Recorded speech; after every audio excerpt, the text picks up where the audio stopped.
miisaanka hogaamiyaasha siyaasadda oo aynu kaga hadli doono arrimaha khuseeya dadweynaha qaabka ay u xulan karaan ama ay u qiimeyn karaan hogaamiyaashooda. waxa maanta halka inoogu martiya Cabdirashiid Xasan Mataan oo murashaxa madaxweyne ku-xigeenka xisbiga UCID. ku soo dhow. Bismillahir Rahmanir Rahiim. waad mahadsantahay waan dhawahay. haddaba bal marka hore qaar badan oo kamid ah bulshada Soomaaliland way ku yaqaanaan laakiin kuwa aan ku garanayn isku sharax Cabdirashiidow. Bismillahir Rahmanir Rahiim. anigu waxaan ahay Cabdirashiid Xasan Mataan waxaan ahay murashaxa u taagan jagada madaxweyne ku-xigeenka xisbiga cadaaladda iyo daryeelka. anigu waxaan dhashay sanadkii 2006 bishii Oktoobar. waxaan ku dhashay magaalada Lafaciise. waxaan ku barbaaray dugsigii Quraanka iyo dugsiga hoose dhexe ku dhameystay magaalada Togo Jaale. dugsigii sare waxaan ka baxay dugsiga sare farsamada gacanta Burco oo ku yaala gobolka Togdheer. dabeetana waxaan tagay jaamacaddii Muqdisho jaamacadda ummadda Soomaaliyeed la oran jiray kulliyadda macallimiinta farsamada. waxaan dhameystay sanadkii 2008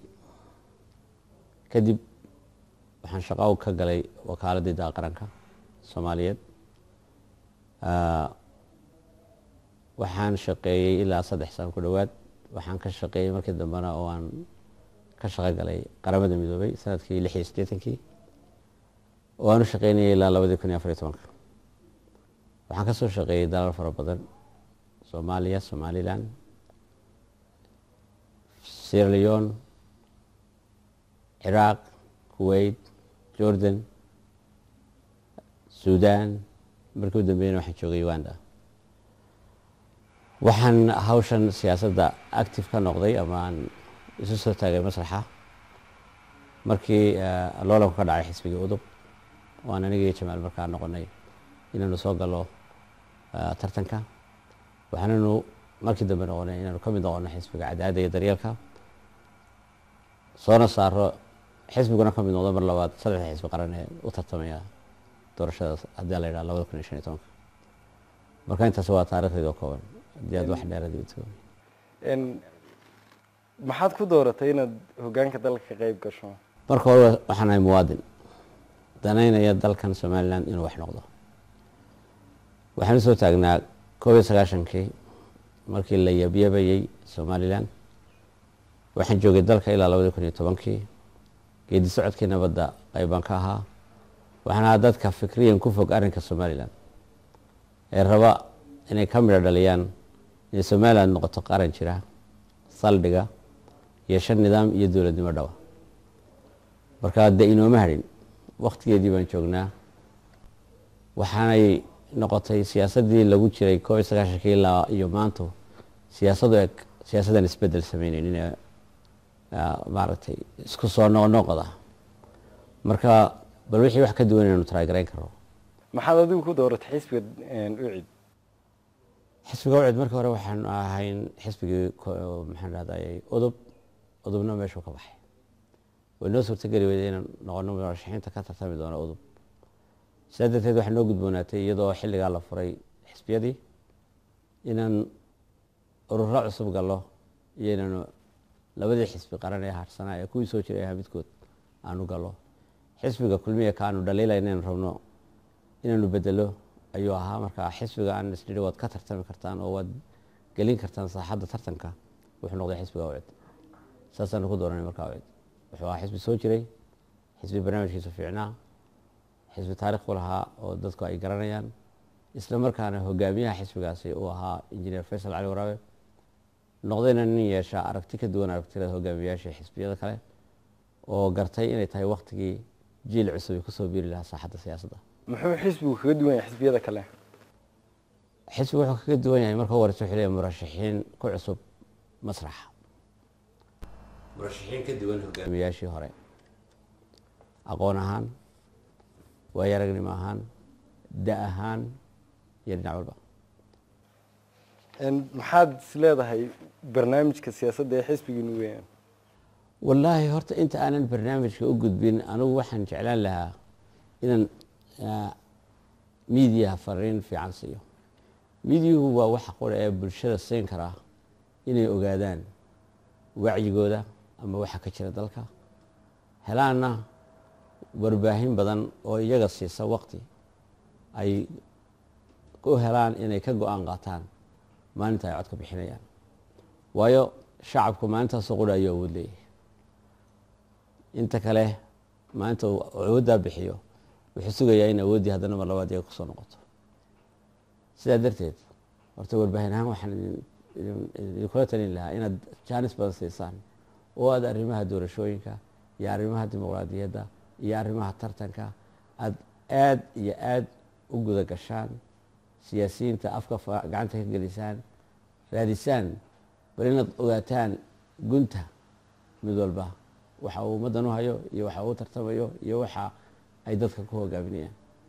marka intaanan ka sheekayn barnaamijkayga anu waxaan rabaa inaan fikir kale kusoo kordhiyo meesha oo ah noloshoo dhammi horta waa waqti. taariikh waa shalay, maanta iyo beri. shalay waa waqtina dhaafay oo maanta aynaan wax badan ka qaban karin wixii dhacay, laakiin aynu ku qaadan karno oo ay noo noqon karto waayo aragnimo iyo cashar aynu ka barano inaan qaladkii shalay naga dhacay aanu beri nagu dhicin. maanta jaaniskan haysanaa waxa weeye wixii maanta inala gudboon inuu ka faa'iideyno qabashadeeda. watanan ku leeyahay maanta dadka wacyi siiya, war badan siiya. berrito wixii la qabanayo waa su-aasha la weydiinayay sidee u ekaanaysaa, waxay ku xidhnaan doontaa sidaan maanta ugu diyaar garowno iyo wax maanta aan rabno. haddaba waxa weeye marka la leeyahay maxaad qabanaysaan, waxay yadna meesha imanaysaa maxay doonayaan dadku in la qabto. su-aal ka muhiimsan taasaa jirto. maanta boogii quruxda badnaa ee cagaarnaa ee ay kulmiya sameeyeen ay lahaayeen waxaasaanu qaban intii in ka badan maanta waa la odhan karaa. murashax kasta ama barnaamij kasta oo xisbiya oo lagu sheego intii in ka badan baa la sheegi karaa. maanta dadku taa ma baahna. dadku maanta waxay u baahan yihin intaa in ka faahfaahsan, ka baahsan oo sheegi kartaa sideed ku qabanaysaa. caddayn intaa dheeraada la rabaa because dadku waa ka daaleen ballaqaad. sideed ku qabanaysaa? anu markaa waxaan leeyahay marka ugu horeysa codkaaga sideed rabtaa muwaadinka raba inuu cod bixiyo ee aanu codka ka doonayno. codkuma wuxuu noqonayaa cod lagaa iibsanayo. waayo shacabka somaliland maanta wuxuu ka daalan yahay oo xaqiiqa jirta ah haddii ay tahay xubin baarlamaan fadhida iyo haddii ay tahay xubin codaysaba in codkoodii uu noqdo cod bannaan ku dhaca ama cod la yidhaahdo waa la iibsaday. waana foolxumay noo taala,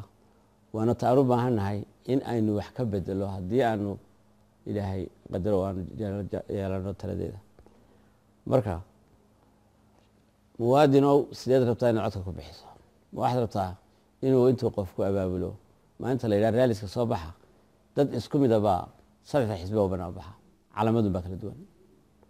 taasi inoo noqon mayso tartan xalaala, inooma noqonayso inaad hesho waxa aad berrita doonayso. muwaadinku waa inuu ogaadaa inaanay ciyaar ahayn, inaanay riwaayad ahayn, inay tahay mustaqbalkii ummadda. maanta haddii aad ka cabanayso inaan xukuumaddii waxba kuu qaban, waxaa meesha taalla shalay maxaad ku qiimeynaysay? 10 sano ayaynu ku jirnay hadda democratization ama dimuqraadiyadeynta. 2 doorasho oo madaxtooye ayaa la galay, tii saddexaad baa foodii nagu soo haysa. 2 doorasho la galay, qaabkii loo galay taariikhiyan weyn oo qoran yihiin waa ogtiinsan yihiin. waxaad moodaa in cadifad uun lagu galo in aan lagu gelin si xaqiiqa ah iyo arrin dhaba oo la tijaabiyey. marka inta aan barnaamijka la sharixin waxaan rabaa haddii aad doonayso inay kuu soo baxdo xasiid dee marka hore waxaad beeraysaa rabaqi, laakiin haddaad tamaad beertood rabta xasiid inay soo baxdo soo bixi mayso. ninka hogaamiyaha ah ee dalka aad rabto inaad u dhiibto haddii uu ku yimaado iyadoo ay sidaan ama qoyskoodii ama reerkoodii iyo asxaab iyo shakhsiyaad gaar ah, waxaa laga yaabaa dee maalinta kursiga fadhiisto inta uu u haysta inuu u maamulo ama ay wax ku leeyihiin ama waajib ka saaran yahay inay noqoto intaasi day. laakiin haddii uu noqdo hogaamiyahaasi hogaamiye meel walba looga ololeynayo oo ay qaadistiisa iyo sharaxaadiisa iyo xayeysiiskiisa ka qayb galaan bulshadu iyaga oo eegaya aan u eegayn reernimo, aan u eegayn maxaan ku rahdaa qof jeclaysi kale, deeto ay noqon doonto qofkaasi inuu noqdo qof aan muddayin u ahayn oo aan cid abaal gaara u gashay aanay jirin ee uu noqon doono qof dadka u dhexeyn kara marka taan rabno annagu horta inaynu wacyigelin ka dhigno oonu dadka ku wacyigelino oonu bilownayna waxa weeye taa ah in musharaxa la xoreeyo musharaxu hadduu xor ka noqdo inuu qof dabada geliyo ama qoys dabada geliyo ama reer dabada geliyo oo uu noqdo musharax bulshada ka soo jeeda xayeysiiskiisana gacan laga geysto dadka oo dhammi ka geystaan intiina danaynaysa ee rabta inuu barnaamijkiisu noqdo barnaamijka dalka lagu hogaaminayo ee anfici doona kaasi inuu noqonayo hogaamiye xora oo doorta wasiir uu xor yahay doorta wasiirkaasina xor tahayna wuxuu dooran karaa agaasimo xora oo xalaala oo dadka u dhexeeya ilaa iyo in la helo dhakhtar saxa oo shaqaynayo shaqadii loogu talagalaya waxaa la heli doonaa markaa in xisaabtan dhabi yimaado oo uu noqdo dadka shaqaynaya dad ka xor ah wareernimo oo ka xor ah inay deyn mid ka bixinayaan oo kale way maanta wadarkiisiino dalkeeni cashuur baa la qaadaa iyadoo cashuur la qaado ayaa maanta hargeysa gudaheega waxaa la bixiyaa security service xaafadaha waxaa ilaaliya inamo lacag gaara la siiyo xashiishka waxa qaada private companies la siiyo lacag gaar ah waa servicekii ay qaban lahayd cashuurta dadka laga qaadaa marka dee waxbay ka horeeyaan dowladnimadu way qaybo badan tahay waxa weeye dowladnimadu way qaybo badan tahay musharaxa imanaya ama hogaanka dalka imanaya dee xisbi buu ka imanaya markaa leedahay hogaamiyaha la xoreeyo xisbiga qudhiisa xoreyn u baahan maanta waad arkaysaan talada dalka marba madaxweynuhu halkuu ummadda adeego uga noqon lahaa isagaa ummadda yeelanaya axsaabta qudhoodii baa laleeyahay anoo qiimeynaya oo runtii aad u jecel fikirkiisa iyo qaabka uu wareejiyey sharaxnimada gudoomiyaha faysal cali waraabe oo ah nin ka aragti dheer siyaasiyiinta kale haddana waxaa muuqata faysal inuu yahay gudoomiyaha keliya ee 2001 ilaa iyo maanta oo 2015 marino ah gudoomiyaha xisbiga cadaaladda iyo daryeelka meel dheer ka eegin xisbiga wadani oo dhawaan abuurmay aasaasaha gudoomiyaha murashaxa isla markaana gudoomiyaha baarlamaanku waa cabdiraxmaan kulmiye laftiisa eeg waxa weeye xisbigu waa gudoomiye waxaa hasiilaayo ilaa iyo maanta mushkiladda haysata markuu siilaayo madaxweyne noqday xisbigii murankiisa iyo jiritaankiisa wadarkiisa ciidu ku jiro kii ka horreeyey udub madaxweyne daahir yaal kahayn markuu madaxtooyada galaysa qudhiiso xisbigii waa ka haddana iska baaba'ay marka waxaan u burburayaan ama u baaba'ayaan ama hogaanka dalka madaxda qabsanaysa aanay u noqonaynin madax ummadda u adeegta sidii la rabay wax kale maaha waa yeelashada ilaa dadku gartaan inay yeeshaan dowladnimada ilaa dadku gartaan inay yeeshaan axsaabta ilaa dadku gartaan inay yeeshaan hogaamiyaashu iyagaa dadka yeelanaya waayo waxaa laga dhigayaa marka horeba reer marka idinku waxaad dooneysaan inaad xoreysaan in xisbiyada laftooda la xoreeyo dooneysaan absolutely ha waa muhiim marka qaabkaad dooneysaan in loo xoreeyo tusaale ahaan xisbi walba waxaa loo aaneeyaa inuu meel leeyahay haybta gudoomiyaha marka idinku haybta gudoomiyaha waa ka xoreynaysaa may anagu xoreyn leenahay micnihi maaha xisbiyada laysku qabsanayaa maaha waxa weeye shacabku waa inaynay moodin in xisbigaasi xisbi qof leeyahay ay tahay lahaanshaha waa inay gartaan shacabku inay leeyihiin maxaad wax ku yeelanaysaa waxaan ka shaqaynaynay 95kii somaliland baan joogay waxaan ka shaqaynayay boorama mashruuc biyogelina baanu ka qabanaynay magaalada la yidhaha bon waa meesha la yidhaha soomaaliya waxa ka soo bilaabmay waxa la yidhaha iska wax qabsada ama hays caawsa la odhan jiray iyaga berigii hore ceelka biyaha ay boon ka cabto mashruucii aan ka shaqaynay baa sameeyey hantiga ceelkaa galay iyo shaqada gashay 70% dadka lahaa biyihii weli way shaqeeyaan waxa dadku leeyahay wax waaruu noqda axsaabta haddii marka la abuurayo uu noqdo inuu noqdo one man initiative ama hal qof wax ka yimaada awoodiisa iyo dhaqaalihiisa lagu sameeyo oo markaa dee xaafadooda la kaashado dee xisbigaasi waxaa ahaanaya xisbi la yidhaha brand namekaasu wataa xaafadaas iyo ku magac dheer yahay dabeetana uu la daalaa qofkaasi dee maalinta uu ku soo baxana qof dee cid u gaara u deemaysan uu noqonaya waxay naga maqan waxaan leenahay dimuqraadiyad baynu qaadanay axsaabtu meel laga shaqeeyo maaha meel mishaar laga qaato maaha axsaabtu waa meel la leeyahay oo ay tahay in la wado maxaa lagu wadayaa shilin baa lagu wadayaa dadku leeyahay markaasa dadku yeelanaya shilin dadku leeyahay marka la geliyo iyo dadku yeelanayaan xubinnimadu inay macno samayso oo ay noqdaan xataa murashaxa inuu noqdo inuu garasuudka ka yimaado marka anagu taan rabnaa waxa weeyaan in lahaanshaha dalka oo dhanba hadday madaxweyne tahay hadday xisbi tahay hadday maxkamada inay dadka ku noqoto oo lahaanshaha dadku dareemaan waayahay adigu xisbigaad xubinta ka tahay u cid ma bixisaa qaadhaan imsaad bixisaa dee wixii sharciga xisbiga ku qoran gudoomiyuhu adiga muu kaa qaadhaan badan yahay mise waad ka qaadhaan badan tahay taas waa wax isku mid baa laga yahay sidoo kale qaab kala jira dhibaatooyinka ammaanka ee Soomaaliland waxa ugu muhiimsanee keena waxa weeyaan tartanka xagga qabaa'ilka adigu Cabdirashiid ahaan miyaa bixisaa qaadhaankii tolka qaranka tolku qaabka loo leeyahay oo waxa weeyaan xagga magaha waxa jira kulay qaab la isku weydiyo waa insurance qoreed qadiimka ah aynu ku jirno oo reer ahaan waa laga qaadaa qaran marka dhibaato dhacdo ee qof la yiraahdo waxba kaalmo looga baahan okay marka ilaa xataa dad madaxweyne ku xigeen noqoto wad bixinaysaa qaadhaankaas oo ma bataas waa dhaqan qaranka dhaqanka iyo qaranka siyaasadda sideed ugu cadaalad falas hadii beeshiinu tusalaan magi ku soo baxsanayso magtu dee waxaan ka ilaalinaa qasrada dawladda inaan magta u isticmaalo laakiin mishaarkayga wixii qaadhaan igaga soo aada haddii qof la caawinayo waan siinaya taas waa mid dhaqan taasi waayahay khatarta koowaad ee ammaanka Soomaaliland adigu maxaad u taqaanaa Cabdirashiid wallaahi waxaan u baahanahay waa dawlad wanaag dawlad wanaagu waa wax isdhamaystira waxa weeyaan dawlad wanaagu si kooban haddaan sheego maxaan ku yidhahdaa dawlad wanaag waxa weeye maamul furfuran iyo adeeg furfuran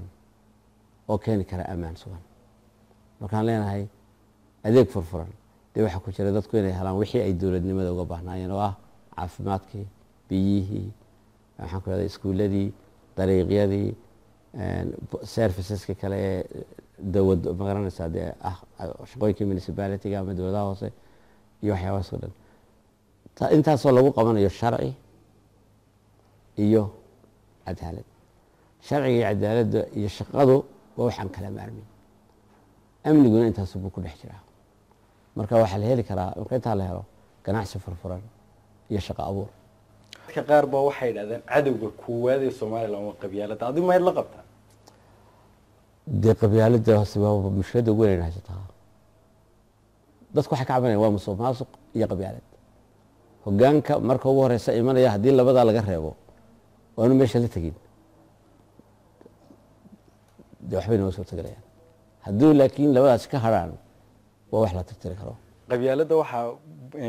sii koriya waxaa ka mid a tusaale ahaan qaabka la yidhaahdo saami qaybsiga adigu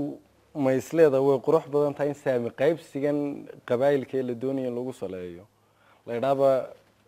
haba la sharciyeeyo qabyaaladda lafteeda la yidhaha qabiil walba intaa noo saaxo wixii bini aadamku ku heshiiyaa waa sharci bay noqdaan laakiin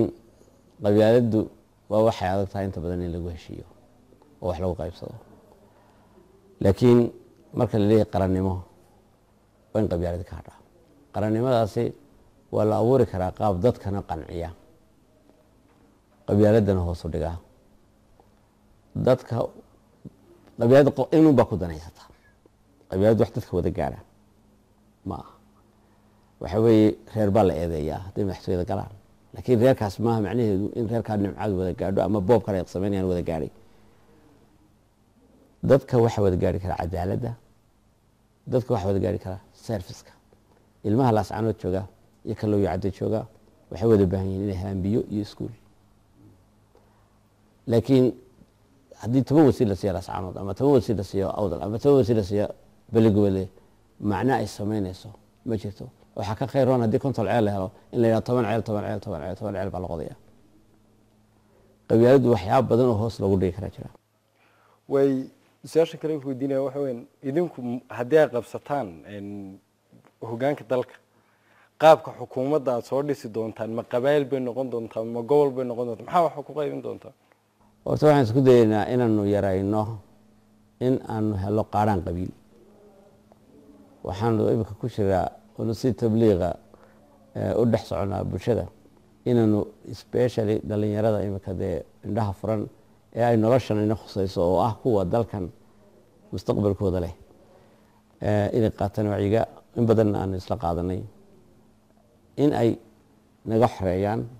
oo aanu ka fogaano inaanu qabyaalad dabada gelino waxaan u bandhignaa waxyaabo ay u baahan yihiin iyagu inay iyagu ka go-aan qaataan oo la mid ah inaanaan magacaabin degmada 16 Juun cidda matalaysa xisbiga cadaaladda ee daryeelka inay inta rabtaa ay is urursadaan deetana ay iska soo saaraan waana bilaabantay hadda ilaa 3 degmo magaalada gudaheega waa dhex maray oo tii afraadna gacanta ku haynaa marka tiimamkan iyaga gudaha ka soo dhismaya waxay u baahan yihiin iyo xisbigooda si waxay siin lahaayeen iyo qaabkay wax u urursan lahaayeen iyo qaabkii ay iska daa taas iyagu inay helaan garoomada maanta ay waayeen ee laga iibiyey inay iibsan karaan iyagoo ka isticmaalaya wacyiga degmada gudaheega ay gaari karaan inay garoomo iibsan karaan inay isfandgarayn karaan oo ay maamulan karaan koobabkooda ciyaaraha oo ay maamulan karaan fisid inay u tagaan degmooyinka kale iyo gobollada kaleba taasi hadday saa u socoto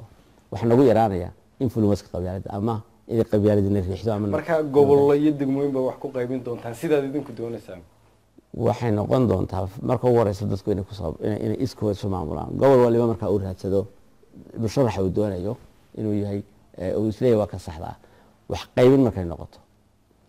annagu waxaanu la tegaynaa meesha fikir ah inaanu adeegayaal u nahay bulshada qaabkaan ugu adeegaynaana uu noqdo qaab ku salaysan aqoon iyo cadaalad iyo sharciga dalku leeyahay waxaanu marka ugu horeysa horta xoojinaynaa bal sharciyadda dalku inay shaqayso maanta ayaan daradayna haysta waxa weye wax alla wixii sharci la yidhi ayaan inoo shaqaynayn sharcigii uu qoran yahay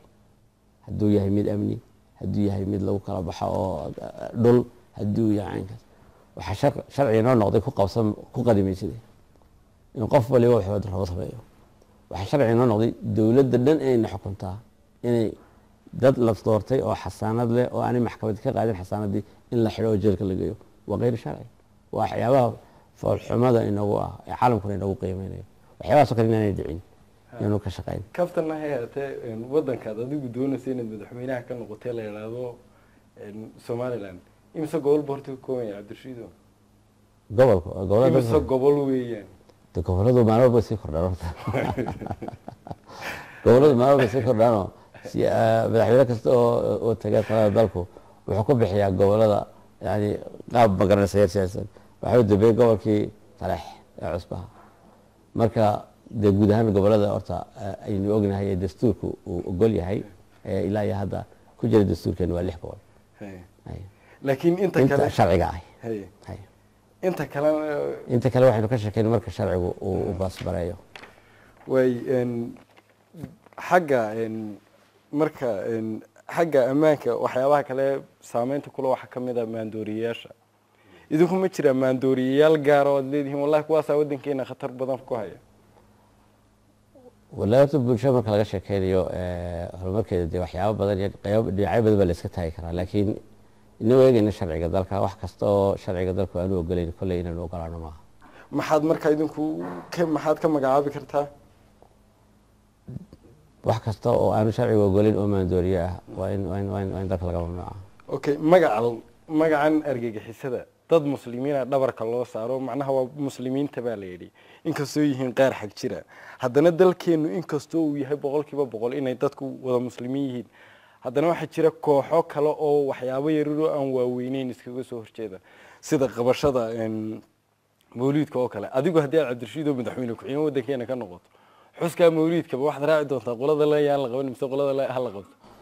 horta arrimaha diinta in maran la geliyaan ka soo horjeeda sideedaba mana jeceli in qofna lagu shaabadeeyo cid gaar ah aniguna maadaama aanu socdo inaan ummadan hoggaan u noqono ma jeceli inaan koofiyad gooniya qaato xagga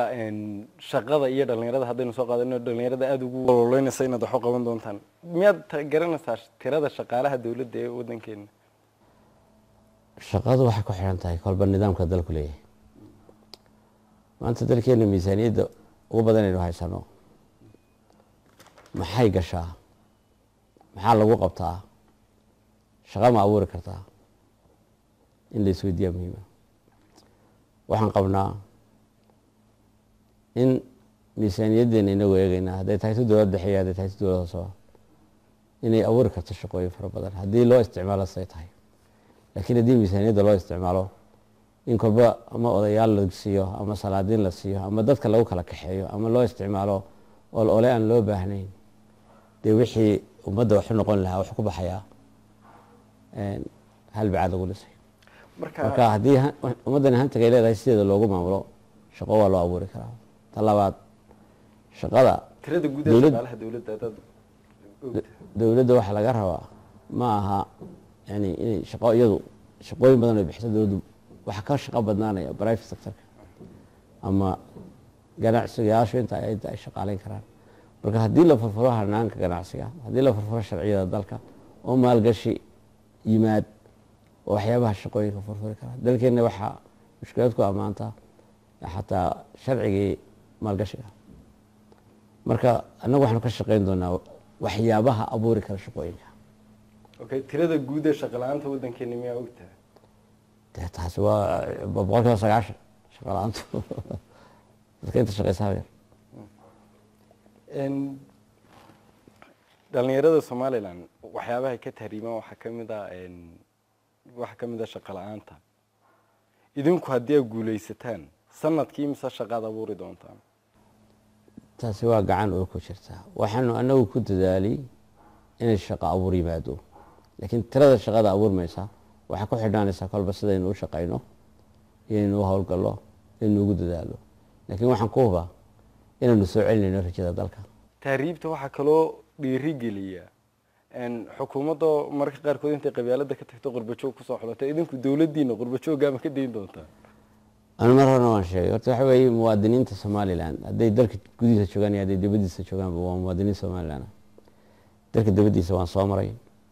dad badan baa inaga maqan dibadda oo qiimo badan, dad hanti leh oo dalkan ka abuuri kara shaqooyin, dad aqoon badan leh oo dalkan wax badan kusoo kordhin kara aqoon ahaan.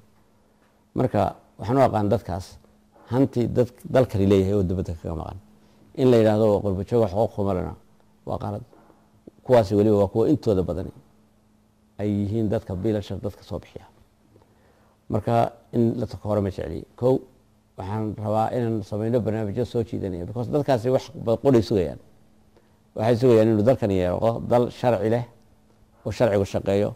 oo nidaamku ka sarreeyo qofka. yaanu qofku nidaamka ka sarreeyo hantigooda keeni lahaayeen, ganacsigooda keeni lahaayeen iyaga oo aan shaqo dowladeedba u imanayn. waxaan u maleynayaa tusaalaad soo qaadanaysaa waxa weeye golaha wasiirada ugu badan ee xukuumadda kulmiya iyo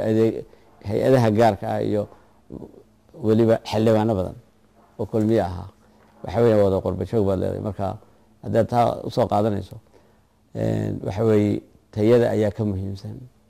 dalka gudihiisa iyo dibaddiisa kay noqoto ciddii u qalanta shaqadaasi in la siiyana way tahay iyadoo aan loo kala eegeyn. aniguse mar walba waxaan tixgelinayaa muwaadiniinta gudaha jooga inay noqdaan markay shaqooyin noqoto inanka kasoo abalagareeya Canada iyo kasoo abalagareeya dalka gudihiisa hadday isku shahaadad iyo isku aqoon iyo noqdaan isku xirfad inuu preference ka shaqo gudaha jooga. taa waan qabaa. adriis qaramada inaad ka soo shaqeyso wax badan baad garanaysaa. marka bal haddaad dadka u sharaxdo guud ahaan waddankeena Somaliland, hooyada Somaliland daradii intee in leeg bay u socotaa dhakhtarka ugu fog? tusaale ahaan imise kilomitir bay hooyadu dhakhtarka ugu mulo soo socotaa? wallahi caafimaadku waa meelaha mushkiladaha ugu weyn naga haystaan. laakiin distance-ka u lubaysa ma taasi waxaad qiyaasi kartaa meelaha qaarna waxa weeyaan 50 kilomitir, meelaha qaar baa 60, qaar baa 80 kilomitir socda, qaar baa meel ay ka gaaraan ba jirin, qaar baa wadaba aan haysanin ay ku gaaraan. marka dee tamarteeduna dhinac bay ka koobnayd laakiin dadaalkii la rabay kolley lama wada sameyn. waayo wax dad hay'ado badan bayna caawiya haddii waxa si fiican looga faa'iideeyana waxay noqon lahayd in inta laga badi lahaa. heerka umur raaca Somaliland qiyaastii imsa ku qiyaas lahayd ama imsa xogaha ayaa la sheegay. taasi waxaad mada xogaa in statistics ay weydiinayso maaragtay taasi waa arrimo farsamo oo u baahan runtii in dib loogu noqdo. haddii aad numbers iga doonayso hadda numbers ma siin karo. way xagga biyaha Somaliland hadda soo qaadato qiyaastii imsa qof oo Somaliland diraysa biyo nadiif ah xagga numberska ayaad ku noqonaysaa weliba biyaha iyo caafimaadka iyo waxbarashaduba waa adeegyada aynu u baahannahay inaynu horumarino aynu u baahannahay inaynu gaarsiino meeshii la rabay maanta waxaa jooga dalka private schools ciida leg iyo public schools dowladda maanta jirta ay ballan qaaday inay bilaash ka dhigayso hadday iskuullada tagto iskuullada ciidama dhex fadhido laba arrimood baa looga dareeray macallimiintii oo ka tagay oo dee iyagudhooda nolol raadsaday oo doontay meelaha mushaharka fiican laga bixinayo ya iyo ardaydii wax loo heli karayo iskuullada privateka ha tagay te marka uu wasiirkii rasmiga ahaa ee aan cidina daba socon uu meesha yimaado oo u dhexayn kara dadku wuxuu ku dhiiranaya inuu ka privatekana cashuur ka qaado cashuurtaa laga qaadayna uu kaa publiga ah ee dadka aan gaari karin privateka ay dhiganayaan uu ku tahiyeeyo oo waxbarashaana kor ugu soo qaado macallimiintoodana gudno la mida ama ku dhow ta privateka laga bixinaya ay helaan si ay ardaygii aan waxhaysan iyo kii wax loo hayay aqoon-ahaan isu soo gaaraan marka waxaa leedahay anigu annagu qoladeedanu cid haddaanu awoodda qabsano qoladaa privateka cashuur baanu kusoo roganaa miya caalamku wuxuu ku socdaa waa saas caalam dowladnimaduba waa in waa ka badheeraysaa inaad cashuur kusoo ridaysa dowladnimaduba waa in loo kala qaado dadka inta awoodda leh iyo inta aan awoodda lahayn oo la soo gaarsiiyo waayo haddii kale yaa noolaanaya haddii la yidhaha ninka waxaysto baa dhaktar geli karaa ama iskuul geli karaa ama jaamacad tegi karaa dee kii kale yaa u maqan dowladnimadu waa inay kaa wax noqoto wey okay garta inaad cashuur kusoo rogi doontaan qolada privateka qoladan laakiin caadi ahaan staticska aad ka cabanaysa cabdirashiid maana qurux badnayn qofku markuu doonayo inuu madaxweyne noqdo si uu dadka wax ugu qabto inuu nambarada iyo staticska marka hore sii akhristuu sii ogaado xoogaha waddanka yaa arrimaha numbariska dee wallaahi waa wax la raadin karo taasi wax mushkilada ma haddaana nambarku waa la heli karo wey way idinku xisbiga daryeelka iyo cadaaladda sideed u waajihi doontaan iminka tusaale ahaan maxkamadaha cid dad aaminsani way iska kooban yihiin inta badan maxkamadaha banaankooda wax lagu dhamaysta idinku garsoorka awood intee leeg baad siin doontaan qaabkeed soo siin doontaan waxyaaba garsoorka xoojiyaan samayn inuu garsooruhu xor ka noqdo in u baahdo oo uu u baahdo inuu uu garsoorka u yahay ya uu ku kaxeeyo dhaqaale ayaanu ka xoray waxaanu ka xorayn dhaqanka ah in kiis qori intuu maxkamadda galo 7 jeer la xukumo 3 jeerna dhankaa loo xukumo 3 jeerna dhinac kale loo xukumo waxyaabaan dhici doona ma noqonaysa marka waxna wax sharciga loo eegay noqon waxna waxay noqonaysaa wax dhaqaale ahaan waa in horta dadka maxkamadda jooga ay noqdaan dad iimaan leh kow mar labaadkana ay noqdaan dad dhaqaale ahaan waxa la siinaya ay ku filan yihiin si ay ugu shaqayn karaan ummadda dhexna ugu noqon karaan iimaanka le maxaad ula jeedaa dee waxa weeye inagu dad islaama baynu nahay min madaxweyne ilaa iyo adeegaha waxaan horta bal kusoo kordhin doonaa dadku inay gartaan mas-uuliyaddooda iyo caqiidiyan waxa mas-uuliyaddaasi ayna farayso dadkii waxa weeye masaajidada yiri waa lagu badan yahay waad arkaysaa masaajid waa la wadkari laakiin fahamkii baa haddana meeshii ku jira marka waxa wanaagsan in horta waana aayad quraan in la isxasuusiyo mar walba dikriga ilaahay iyo waajibka inaga saaran mas-uuliyaddeenu qabanayno marka qofka in mar walba la xasuusiyo caqiidiyan mas-uuliyadda uu hayo oo wax muhiima waana waxyaabahan isleenahay aad kusoo kordhisiin hay-ad walba marka xafiiska lasoo galo subaxii in 10 daqiiqo ama 15 daqiiqo ama nus saac intay doontaa noqotee in wacyi diiniya oo ku saabsan shaqada hay-addaasi hayso in laga aqriyo subaxinta shaqada la bilaabo waa waxyaaba dadka maskaxdooda buuxin kara oo dib u xasuusin kara waayo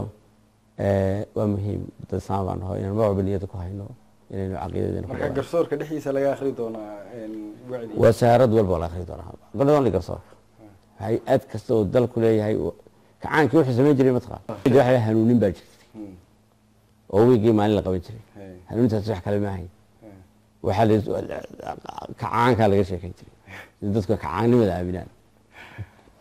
marka inaguna inaynu ku furano hanuunin yar oo diiniya xafiis walba oo la yidhahdo mas-uuliyaddiina hala garto oo ku saabsan mas-uuliyadda hay-addaasi waxay soo ummadda ama mas-uuliyiintaasi waxay noqonaysaa wax muhiima sida ku qoran qorshaha horumarinta somalilan ee dowladdan imika talada haysaa soo saartay waxay sheegaysaa inuu somalilan tahay wadanka ugu xorriyadda badan leh xagga diinta idinku miyaa taa wax ka bedeli doonta ima muuqato wax laga bedelo diinta wax ka bedelaysa ay jirin bedel xorriyadda diinta xoro waxay doonaan sameeya ayaa ka jiri doona soo maaha wata freedom of speech ku wuu furan yahay oo dalku in sharciga waxa noogu qoran freedom of speech arrimaha diintana ma jeceliin in maaragtay wax morana galina hawayaraatay wadankeena haddaad soo qaadato wadankeena wuxuu u baahan yahay aqoonsi waxa ugu muhiimsan uu raadinayo waa aqoonsi qaabkeed idinku doonaysaan qaabka loo doonayna aqoonsigu waxa weeye inuu noqdo qaab rasmi ah tusaale ahaan aqoonsiga gudaha iyo aqoonsiga dibadda waxa horeeya aqoonsiga gudaha marka ugu horeysa waa in shacabka Somaliland milooyo caddo ilaa sax dheer ama hadaafnimo ilaa iyo berbera ama bari gubadle waa in shacabka Somaliland ku qanacsan yahay dowladnimada Somaliland marka shacabka Somaliland uu ku wada hadlo cod qura caalamku indhaha ka qarsan maayo marka anagu waxaan isbarbar waday laba waliba ay noo hormarto ta guduhu inaanu maamul wanaag sameeyno si dadku u qancaan marka dadku qancaan cod qura ku wada hadlaan waxaan xoojin ololaha dibadda waxaan loo sameyn doonaa commission u gaar ah way siyaasadda wada hadallada Soomaaliya iyo Somaliland ma soo afjari doontaan soo sii wada doontaan siyaasad qaabka loo wada wax ka bedeli doonaa laakiin in la wada hadlaa mar walba wax noqonaysa muhiim qaabka loo wada hadlayo ayaan wax ka bedeli ama santa inta waxa noogu dhan barnaamijkeeni miisaanka siyaasiga iyo hogaamiyaasha siyaasadda oo maanta martii noogu ahaa Cabdirashiid Xasan Mataan oo murashax madaxweyne ku-xigeenka xisbiga daryeelka iyo cadaaladda ee